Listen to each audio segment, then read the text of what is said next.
My guest today is a luxury real estate and social media advisor by day and a comedian by night. Jamon jamming rubs elbows with the rich and famous, working for the Hurrdat Real Estate Group in New York.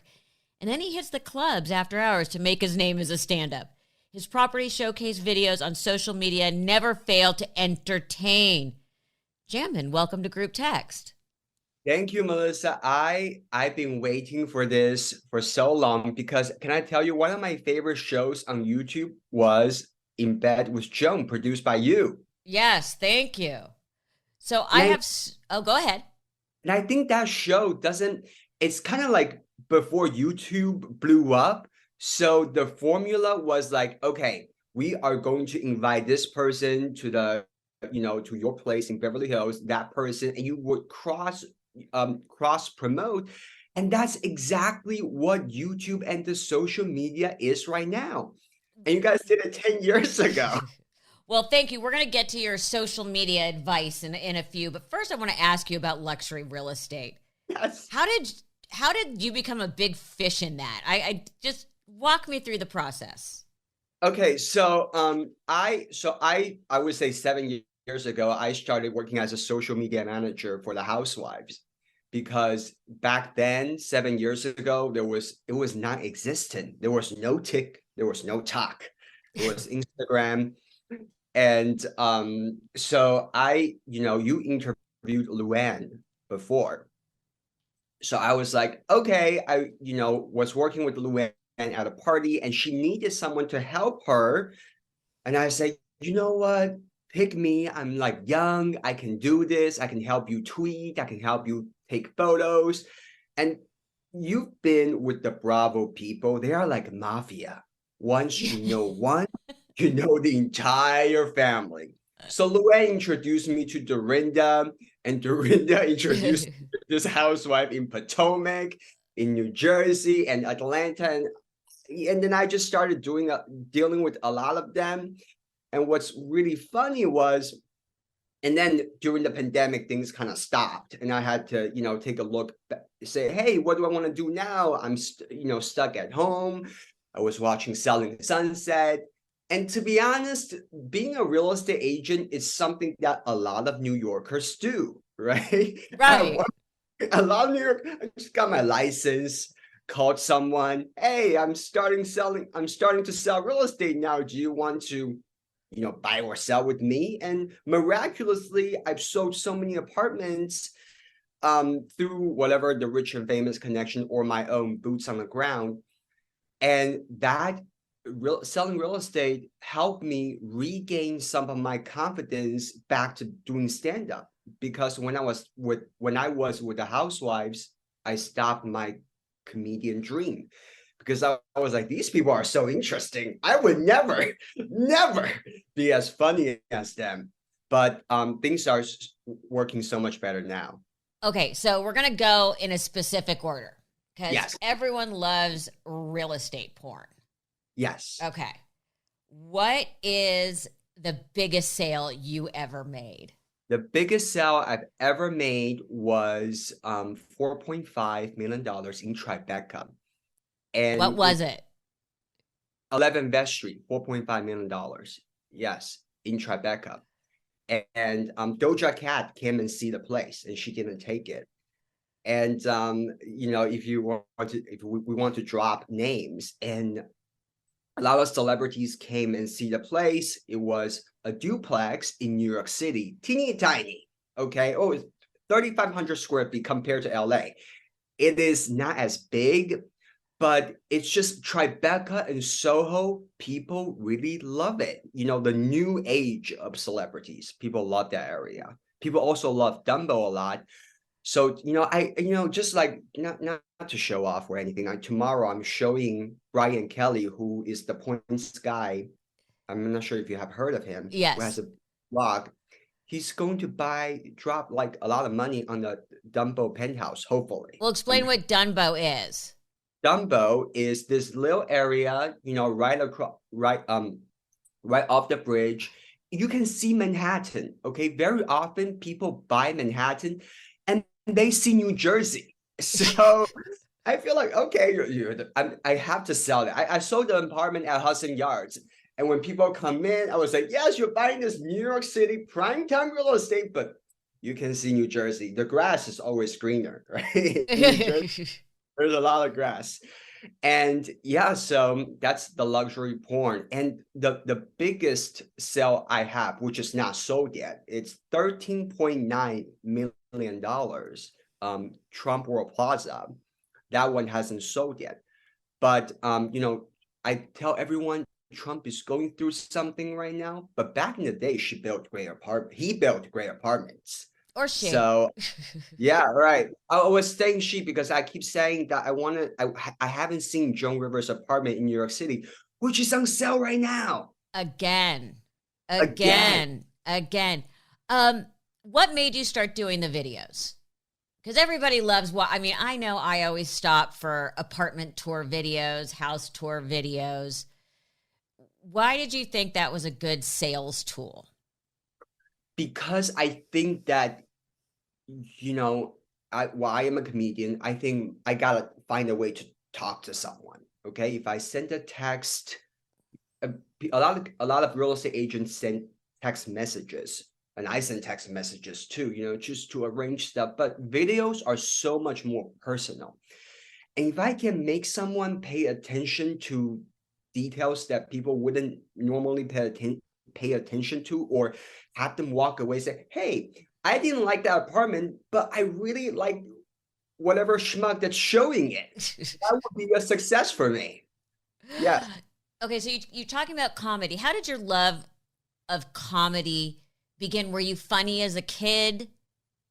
I was funny as a kid, and I feel like I did comedy 10 years ago when I was 18 in Los Angeles, and life sucked as a comedian. It was so bad. I was like, waiting for like 3 hours to go on an open mic, and I was not funny. So I said to myself, the reason why I wasn't funny was because I was 18 and I haven't lived.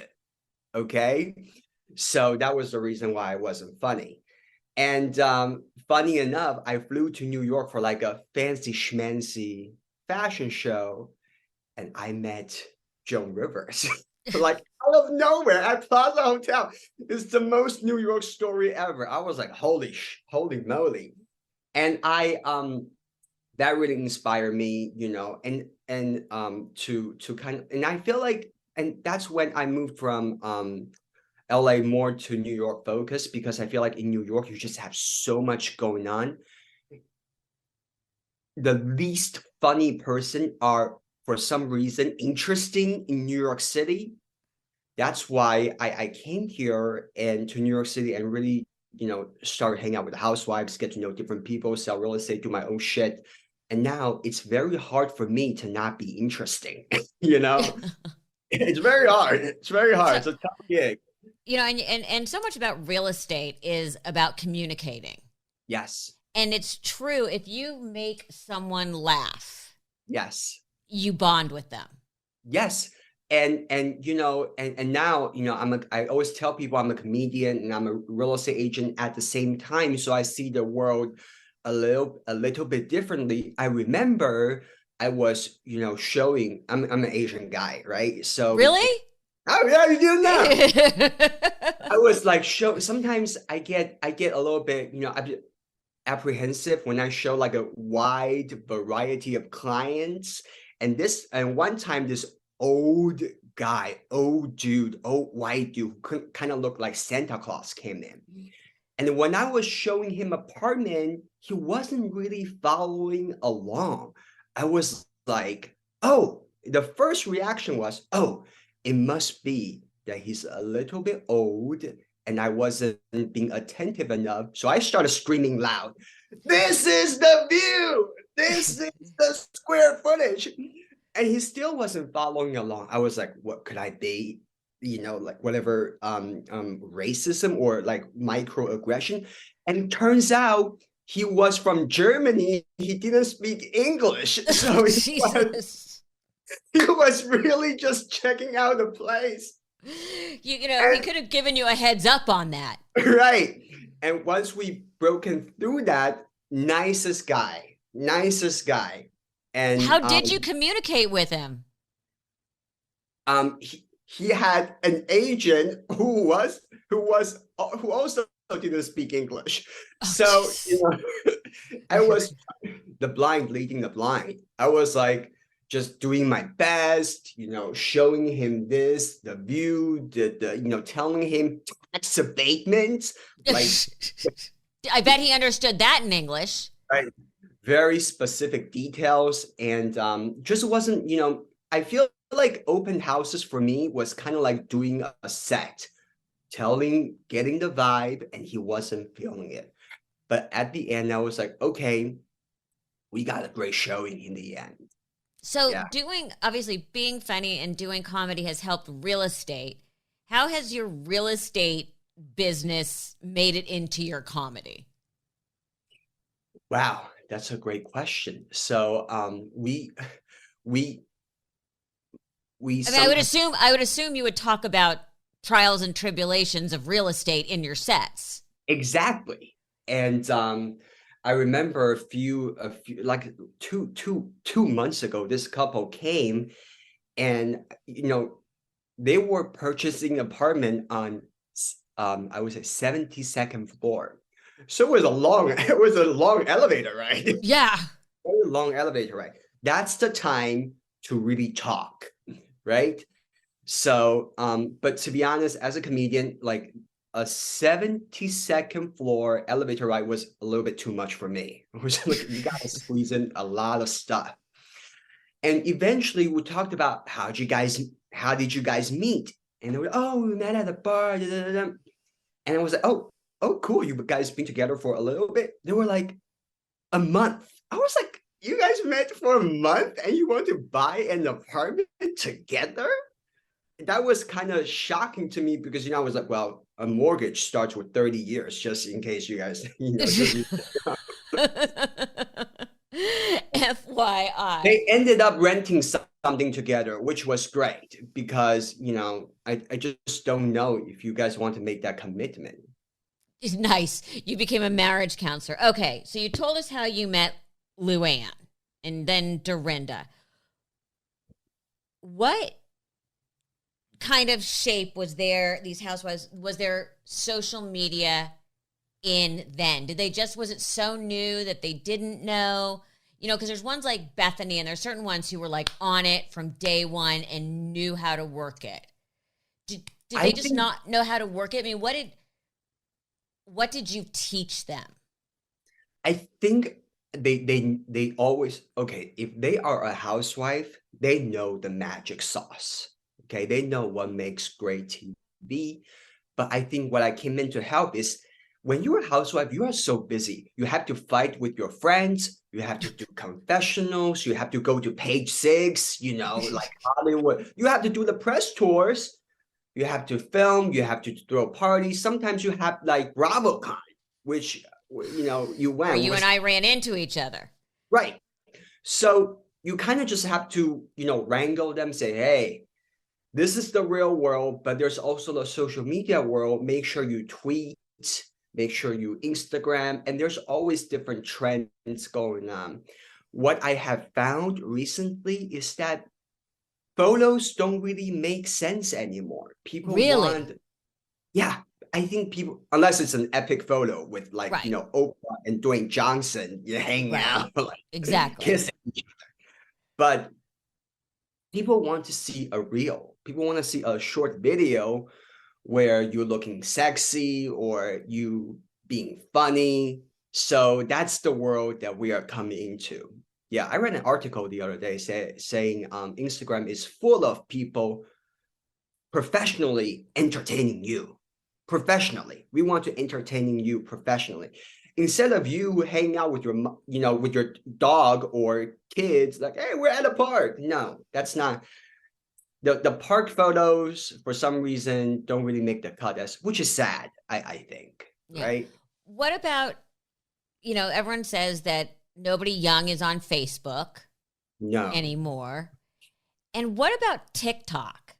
I find there's sort of a mediocre thing with TikTok. When I look at it, I feel like it's almost more of a commitment than just scrolling through Instagram.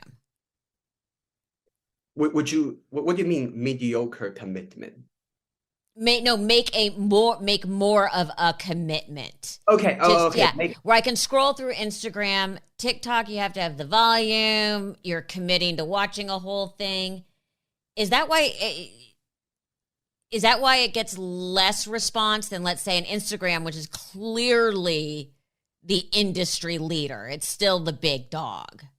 I think Instagram is still the big dog, but Melissa, the young kids, they are on TikTok because I think, you know, they do the algorithm a little bit differently, whereas you really get to discover more bizarre shit on the online.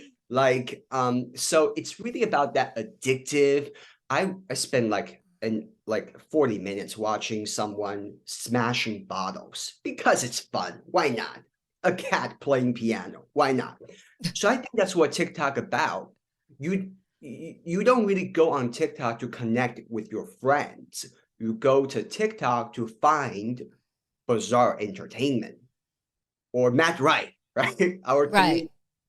king right now, killing it on social media.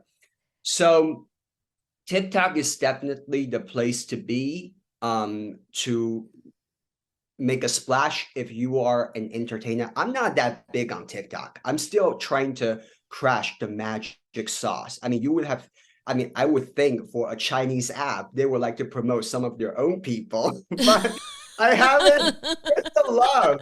Where's the love? I need to hashtag the correct way. But you know what? It becomes like you can do so much on TikTok. You can duet, which is like, you know, you react to someone's video, you can comment, you can use different sounds. It became a whole universe. It's kind of crazy. Yeah, and what I get, I used to love the unboxing videos. Now I'm kind of annoyed at them because all these people with mediocre followings keep getting sent shit. And I want to Yeah. know why I'm not being sent stuff. Like, I'm a little bitter. I have not gotten one thing from Prada. I will say my friend Jamie Makeup, who I love and adore and love her products, did send me something for the holidays. I got a beanie and a refresh of all my makeup. Love her. Okay, may I give you a little piece of advice like I would like to give housewives? Yes, please. Advise me how to get free shit. So I would say, you know, it's it's chicken and egg. Sometimes you have to start unboxing to get the gifts. I think Bethany started unboxing out of nowhere, and she became this, you know, like everything bagel seasoning queen. Like people are just sending her condiments and seasoning and makeup and everything. And now travel, Condiments, just right? Because she loves them. condiments. Yeah. Yeah. So if you like a certain things, if you like a certain genre of products, start teasing a little bit. And I think more would come your way. So More would here's come. a little bit of a deeper and more serious question. And it doesn't really involve the housewives because they're supposed to be over the top. But a lot of people, including myself, strive to show people that we are accessible. Yes. So how could I show, I'm just making it up, my new Bottega bag and work that side without losing people? Wow. I think that at the end of the day, people. By the way, hint, hint, Bottega. Yes. Wow, that's a big one. If you can get Yeah. it, I mean, if I'm gonna go big. go big. Hermes. That's called. Hermes. Let's just start with let's be honest. Let's start with. Have you met the guy from, you know, Paris, like Michael, who always takes photo with like housewives and celebrities? I had a friend who had a party for him, and I came down with strep throat. Oh. He's my. How about this? He's one of my friend's shoppers. Oh, great. That's great. You know, Hermes also has teeny tiny bags, so if they want to give that out for free. I have no problem with that whatsoever. For some reason, those are more expensive, what I heard. It Yeah. has to do with the way they make it. Oh man. So anyhow, okay, Melissa, if you want to come up more approachable, I think it's about you going out. Let's set a scenario. You have tonight, you have to go to, I don't know, like you have to go to an omakase dinner at Malibu. Okay. So okay, I gotta run. I have 10 minutes. My Uber is running late. Like just grab whatever. Oh, and when you're grabbing, it's a little bit messy, which is relatable that you're showing someone, okay, I'm Melissa Rivers, like, but I am still messy. I'm just grabbing this, putting this together, and that's when you show your outfit. It's kind of like, messy but still chic, which is something I think that's very trendy right now, because we are so sick and tired of people who are picture perfect. Like, no, too much. I've never been picture perfect in my entire life. So that works for me. um, we got to gossip about the housewives. Yes. You have all sorts of insights on everything that's happening. I was there last night. Okay, where? At a premiere party for Roni Legacy. Okay, tell me everything. Tell me everything. So I was watching you and David Yontef, who's a friend of mine. We love Yontef. We love Yontef. And he was telling you about you guys, so you like the new New York Housewives. He loves everything Housewives. I love everything Below Deck. Okay. Yes, that's the general consensus. And so I think what's going on with the original New York's Housewives is now they use them in a different way. They put them on a trip, they go from New York to different destinations, which is a great formula because, I feel like now the fans have gotten to know them so well. It's kind of hard we want more. We want them breaking the fourth wall. We want to see them fight about, oh, you got this. I didn't get that when I was on that season. You didn't support me. So I think that's a great way. So Roni Legacy is exactly that. You bring back your favorite housewives from back in the day, and they made a show out of it. And you know what? Luann was the last person on the carpet last night, which is something the OG housewives always fight about. Yeah, like, you want to be the last one in. That's the big spot. And Sonia was the second latest. So by the way, they probably were in their cars circling the block. Yeah, you hosted the red carpet so many years. We've watched people circle the block. That's happening on Housewives too, and supposedly they're all supposed to be friends. Yeah, right. Yeah. So I think that's really funny. And Ramona made her first appearance. Did you know that Ramona had some issues this year? No, I don't. I know she had some issues this year, but remind people what they were. Well, Ramona has issues throughout the years, different kinds of issues here and there. So the issue this year was someone accusing him of saying the N word, but she didn't say it. She didn't say the N word. She said the N word itself. So is that really a crime? That's what people are speculating. We're doing cancel culture now. So I would say Ramona is kind of on pause in the Bravo world because, she's an OG, so many years, 20 years on TV. But then she didn't say the N-word, but she referenced it. So is that a crime? I wanted to make a funny, have you ever heard, do you know what that reminds me of? Have you ever heard of this term called soaking in the Mormon community? Do you know what soaking is? No.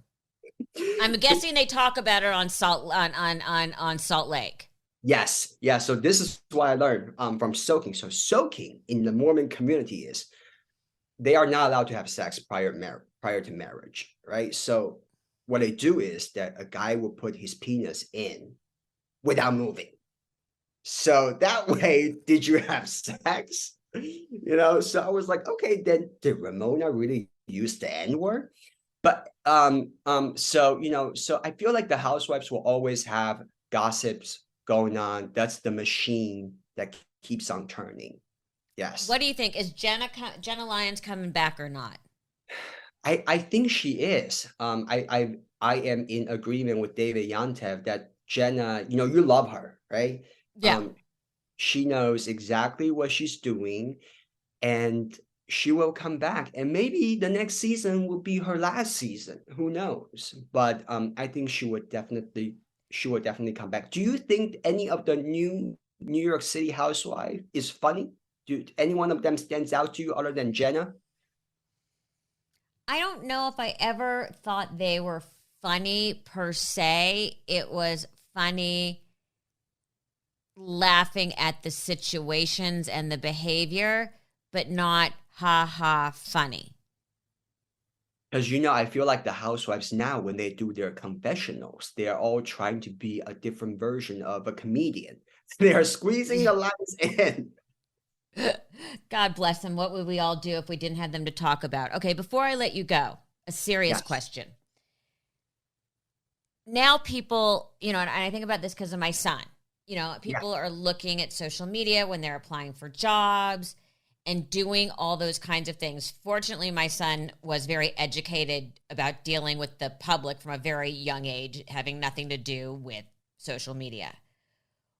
It can be your biggest ally or your worst enemy. Yeah. How should you portray yourself on social media that it works for you, not against you? What are the hard and fast rules to do and not to do? I think, you know, you should be yourself plus, kind of like Apple Plus, To a Paramount. point. To a point. Yeah, to a point. You want to show the best version of yourself. And, you know, if, you know, I think I want to reference Wendy Williams. You know, she uses this term called kitchen table talk. If you really have kitchen table talk, save that for your own kitchen. Right. Okay. If you really want to make it out in this world, keep your darkest secrets close to your chest. But, you know, be fun. You know, I feel like Instagram or in other social media platforms, they still want to promote it as a healthy environment.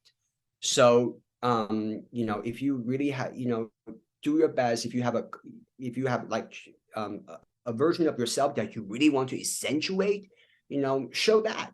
You know, if you have, you know, 5 girlfriends, maybe only show one of them. What is the one thing never to do? Never to do.